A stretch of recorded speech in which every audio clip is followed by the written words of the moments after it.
I do, if we could just put up the screen that describes how people can get in touch.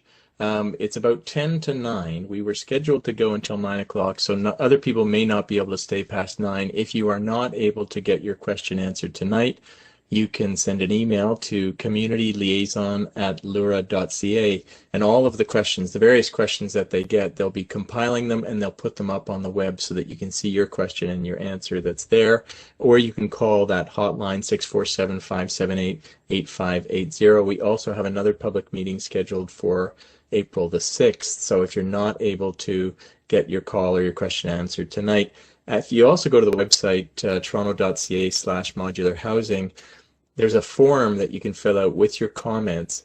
So if you want to volunteer, if you want to stay in touch, please go to the website and give us your information. We'll make sure that you get plugged in.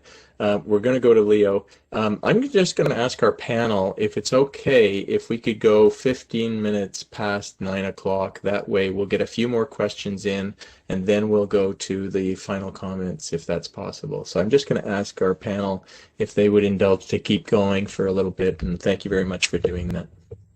Okay, so let's go to Leo. I'm going to open your mic. Leo, go ahead. Can you hear me? Yes, go ahead. Thank you. Oh, okay, Bruce. I live in the general neighborhood, and I'm also a real estate agent that has 43 years experience selling homes throughout the neighborhood and other areas across the city.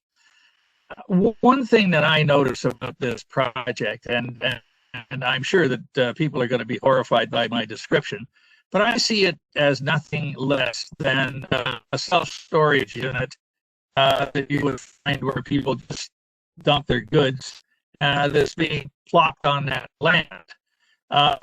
In a meeting the other night, one of the people that we were talking to had said to me that the land that the building is on was left in trust with restrictions in regards to the amount of buildings that could be put on the land, which were already in place now without this appearing on that land. I don't know whether it's correct or not, but I also know that the people for decades have been walking across that land and effectively making a right-of-way right through the center of that building.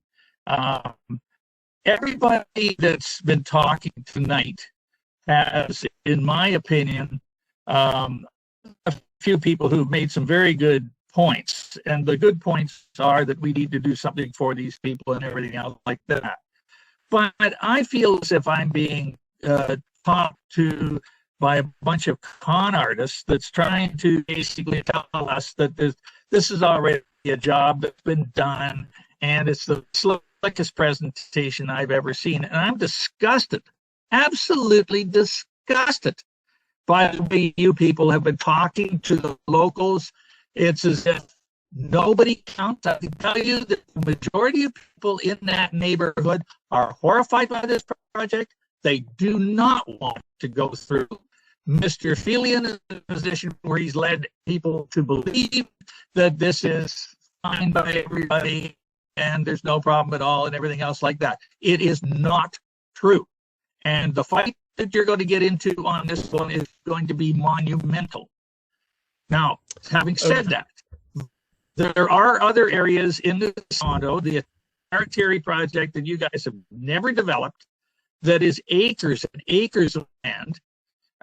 Having said that, we know that it's contaminated and everything else like that. But that area down there, you could put everything you ever wanted to, including a mental health clinic, a clinic to check everybody to make sure everybody's okay. You could condense it down into a large area and do it quite well, and you would find that that would be a terrific project, Leo, Leo, this type of project.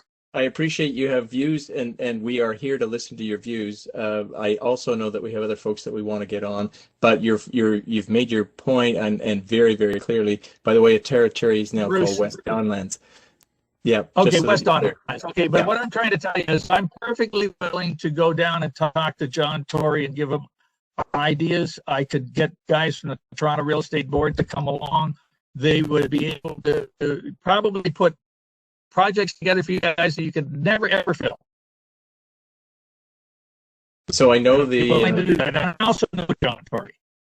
So my these suggestion is if you send us your contact information, I'm sure that we'd love to follow up. I just want to clear up one thing you've mentioned about the property, as if there's a legacy agreement.